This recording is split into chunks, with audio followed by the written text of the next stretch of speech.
Hey YouTube, today I got a review for you on the Sword Peterbilt 379 with the Nelson Ramp trailer, and we're going to go kick off this review by having a look at the Peterbilt tractor's front end.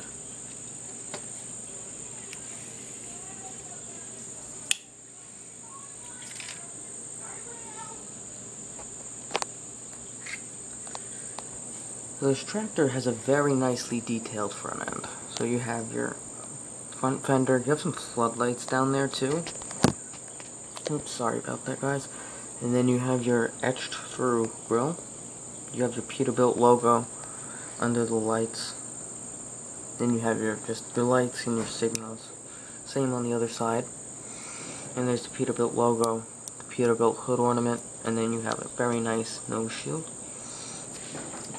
So now we're going to have a look up at the windshield and roof. The windshield, you have your windshield wipers, and it's a split window design. I think that looks very nice. Then you have your nice chrome visor. And then you do have your 5 bullet lights and 2 strobe lights. Then you have your 4 horns. Now the cool thing that Sword does with the horns is that you actually have a choice of which ones you can put on. Like, they include 2 types. They include the rectangular ones, which, as you can see, I put on. And then they also give you the circular ones. I personally like the look of the rectangular ones better. And I also put them on my 379 that comes with the Vermeer TG7000. I'll have a review of that up later. Alright, so now we're going to go take a look under the hood. So under the hood, you have a very nicely detailed engine. And it's kind of hard to show you that the grill's etched through, because they put that big block of metal there. Like, I don't know what they were trying to do there, but, yeah, so as you can see, you have a nicely detailed engine with various colored components. And you can see your radiator right there, and, you can even see the pipes coming from the air intakes right there. Here, I'll show you on my other 379 that's an etched through grill, because they didn't put that big block of metal on this one. So yeah, you can see it's an etched through grill. You can see my can going through. It's kind of hard because it's like there. Alright, maybe not, but it's definitely it's an etched through grill. Alright, so moving on to the side of this model. Moving on to the steering, actually. Let's do that before I forget. You have the steering is definitely, it's not that great. I can't say it's the best steering I've seen, because it's a very shallow lock on the steering, and you have to make a very, very wide turn. It won't even go to this little curve right there. So watch. Like, it keeps going. It can't turn that sharp. Alright, so next, onto the air intakes. Alright, so then you have your Peterbilt logo down there, and just like 3 little lights. Then your hood glass thing. Alright, so now you have your air intakes. Jeez, I hate these mirrors. All they do is fall out all the time. So that's why you gotta be very careful with this model. But they do include extras, so that's definitely a very nice thing. And so then on the air intakes, you just have a couple lights on each side. Orange up front and red in the back. Then these doors do open. And then you do have the little punch out for the little peep window there. I think that's what they do if they're not putting one on. They have a little black punch out thing. And you have your diesel fuel tank with a very, very small little warning label. And then when you do open the door, it reveals an authentic Peterbilt interior. It's pretty nicely detailed, but I don't really see any gauges in there, so yeah. And then you don't really see the hinges either, so that's nice. Moving on to your exhaust, you have twin exhaust on this tractor, and then you have a little grab rail here, and then your exhaust is all metal, as well as the breathers. Now moving on to here. This is a, I think these are like air tanks, like reserve tanks, and you have a little removable tarp up there. I'm not going to take it off because I don't know how to put it back on. So now, as you can see, this is actually a, you have three rear axles on here, and this front one's a lift axle, as you can see, and it doesn't touch the ground when you roll it. And back here, you have your Peterbilt branded mud flaps, DHS 100 plate, and you also have a couple lights back there. And your fenders, the fenders are nice because they're all metal. And you have your sliding fifth wheel, and it just slides like that. Then this little clip is so when you put in a kingpin, it doesn't come out. So you would open this up, put the kingpin in. So if this was the kingpin, that would be open. You put the kingpin in and just let it go, so it doesn't go out.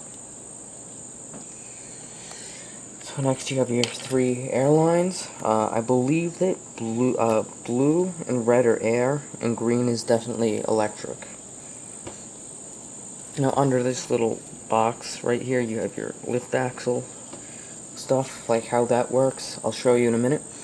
So now onto the headache rack. You have nice little lights there, some little bars so the driver can see out the back window. Then you have some loose chains, which is a very nice feature.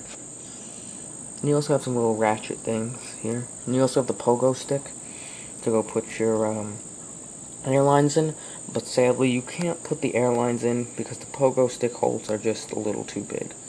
Then you have this little toolbox here on the back of the headache rack. So now time for the lift axle. So you lift off this cover to go access the little pin things there, the little tabs.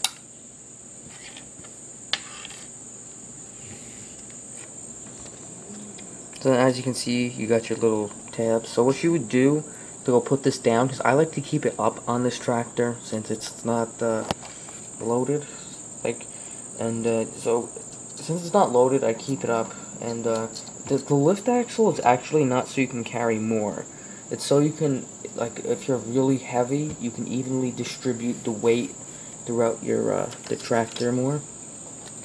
Alright, so back to how to operate the lift axle. So to put it down, you would just go apply some upward pressure, and then you would move these little tabs. You don't touch the screws, just the little tabs there. Then they have some little wells up front, like little dinks in the plastic there. Then that's where you would put it in to go put them down. Then you would just do the opposite to go put them up. You just apply some upward pressure and then just go move them out of the little holes. So now this side is literally identical to the first side, except it's got the little battery box, I think, and some reserve tanks.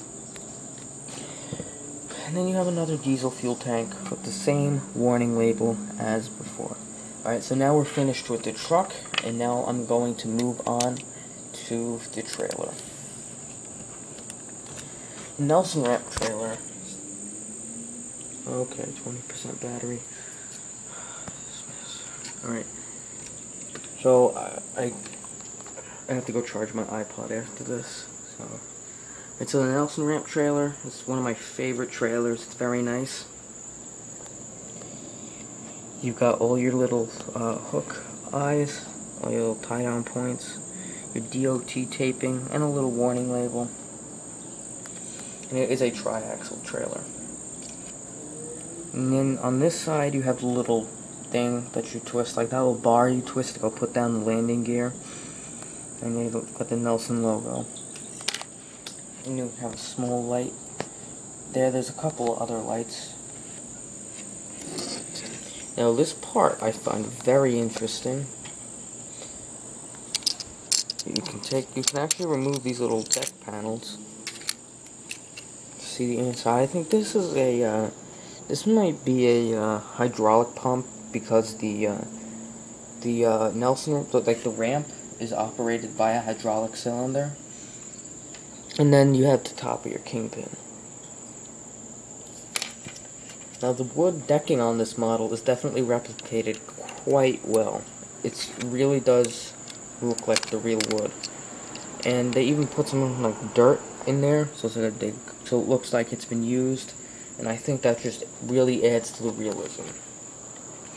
So here's the front. You have the bottom of your kingpin, and then you have the places where you'd hook in the air lines and 2 lights, and then just a little warning label.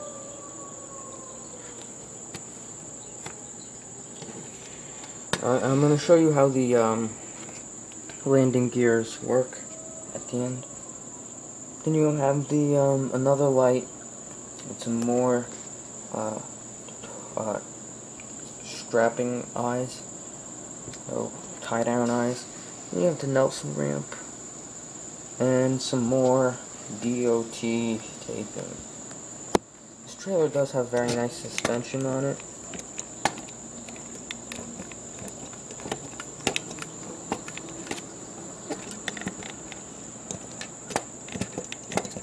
The tractor unfortunately has like next to none. The front axle doesn't have anything, and the back it has like a really little bit, so that's a little upsetting, but well, not upsetting, it's just not the greatest thing. Alright, so now I'm gonna go show you the ramp. So first you have to go remove the chains that are on each side of it. There we go. And then you just move the ramp down and up, and it would touch the ground if you had the landing gear. Then if you had the landing gears down. And I'm just gonna go show you the little hydraulic cylinder that makes the magic happen. Now here's a hydraulic cylinder, and then as you can see, it actually moves, which is very, very cool. I like how Sword did that. That looks great, and then that little flap just goes back down. There we go. Alright, so I'm really going to have to hustle to show you how the landing gears work. And the way the landing gears work is you just like twist them down. So if I could find something to go prop the my iPod again. So I'm not going to show you how to do it. It's just very self-explanatory. You twist them to the left to go bring them up, and then you twist them to the right to bring them down. And then a nice thing that Sword does, they include the chain package for you, so you can go tie down a load. Like a good load for this is I made a little snow box. Oops, upside down. I have to go paint it, and I could have done it a little better, but I did it with a pair of kitchen shears. I should have done it with a jigsaw. Like, I don't know why I did it with the kitchen shears. I just felt the compulsion to build it one night. And I just made this little ballast load out of wood to go put like up here. Because in the future, I'm planning on doing a snow removal dio one of these days. This summer, I wanted to start a logging dio, but I just didn't have the necessary machines. Because I've been collecting for a bit under a year. And definitely check out my video on my collection update. Alright, YouTube, I hope you enjoyed this review and found it helpful. If you have any questions at all, feel free to ask me in the comment section, and I will get back to you quickly. And, oh yeah, and I forgot to mention that you can purchase this model for like $230 on DHS Diecast. I got it for less because I got it for like their March Madness deal. So please comment, rate, and subscribe, and I'll see you all in my next review.